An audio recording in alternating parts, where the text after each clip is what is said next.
I've been an internet marketer for several years now. One thing I've noticed is that a lot of the marketers that create software products are the ones that end up having seven-figure businesses. So that's one of the reasons why you want to get into the software business. I'm not saying that you're going to have a seven-figure business or a six-figure business, but it is a very lucrative industry.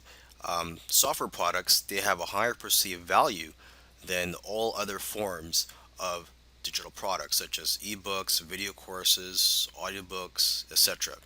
And another advantage to getting into the software business is the barrier to entry. There's not much competition out there. If you create a software product that's, you're not going to have much competition with that compared to other forms of products. For example, if you write a how-to book on a certain topic, you're going to have lots of competition for that book. There's going to be lots of other people that's going to write something on similar topic. Okay. Now, this course will cover the following topics. It's going to cover how to come up with ideas for your software product, how to come up with the features to include in your software product, how to find software programmers to create your software product, and how to manage your project.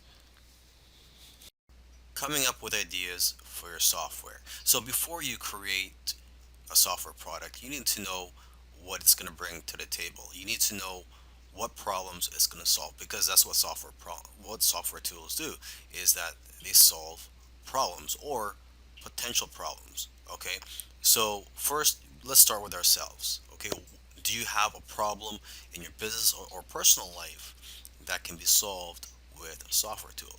Because let's face it, if you have a problem, I'm pretty sure there's going to be other people out there with similar problems as you. Okay, so your problem is not unique to yourself. You must also know your target audience that you plan to sell your software to. So basically, it comes down to two things. Okay, consumers have a particular problem that needs to be solved, and two, they are looking for something that will make their life easier. Okay, you can also look at social media, forums, and your customer base to get an idea of what types of problems your customers or potential customers have and what they're willing to pay for. Because most of the time, people will tell you what they want, and if you give it to them, they will buy it. Okay, and oftentimes it's simply a matter of taking something that already exists and making it better, or expanding on the current software. So you got to ask yourself, what software out there has room for improvement? Okay, and you got to remember this: it's not about just creating and selling software products. There's a lot of money to be made in selling software products. Don't get me wrong, but it's also about knowing what software products to create. So that's why it's important to know your target audience and know what it's like to be in their shoes. All right, so let's talk about coming up with a list of features and details of what your software is going to include. Okay, you got to remember to keep it simple though, because it's not about how many fancy features and buttons that your software has. It's about how the software can benefit the user. Okay, because sometimes it's the most simple software that can become a best selling product. Okay, but before you can approach a software developer, you must have a list of features and details about the software product you plan to create. Okay, so to get ideas, you can look at other software products in a similar industry. And also, what you can do is go to a website called hotscripts.com. And this site includes programs and scripts in every popular programming language. So this is a great way for you to get familiar with the different types of software out there. And you could also read the reviews for the various software products on that site. And basically, the more knowledge that you have, the better the software you can have developed. Now let's talk about finding software programmers for your project.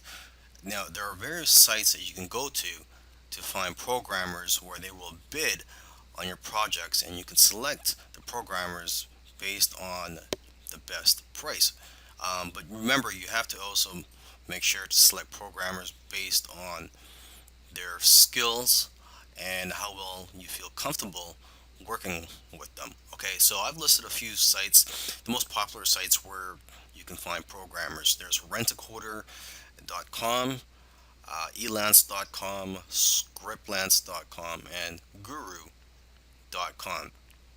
And you can also go to coding forums or other types of forums where programmers hang out to find people that are passionate about creating software products. Okay, so now when you visit these sites where programmers could bid on your projects, you have to know how to present your project. So make sure to first review how other people are listing your projects and how they are describing them on these sites. Okay, and you have to also be very careful. You don't want to give out too much information about your project because you don't want people stealing your ideas. So, when you first post a project, the information that you should reveal at first is what is needed for the programmer to know if your software product is something that they are qualified to work on. When you're working with your programmer, you have to be very clear on what you want and be specific with the details. So you have to make sure you've done your research already before you hire someone to start working on your project. Okay, and you should also find out how long after they finish creating your software will they be able to fix any bugs. So in my opinion, it should be at least 6 months after they've completed the software, where they could still fix anything that's wrong with your software.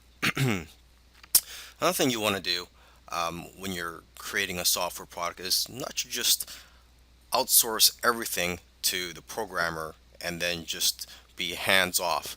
I mean, you really have to get involved and get your hands dirty if you really want this to be a successful software product.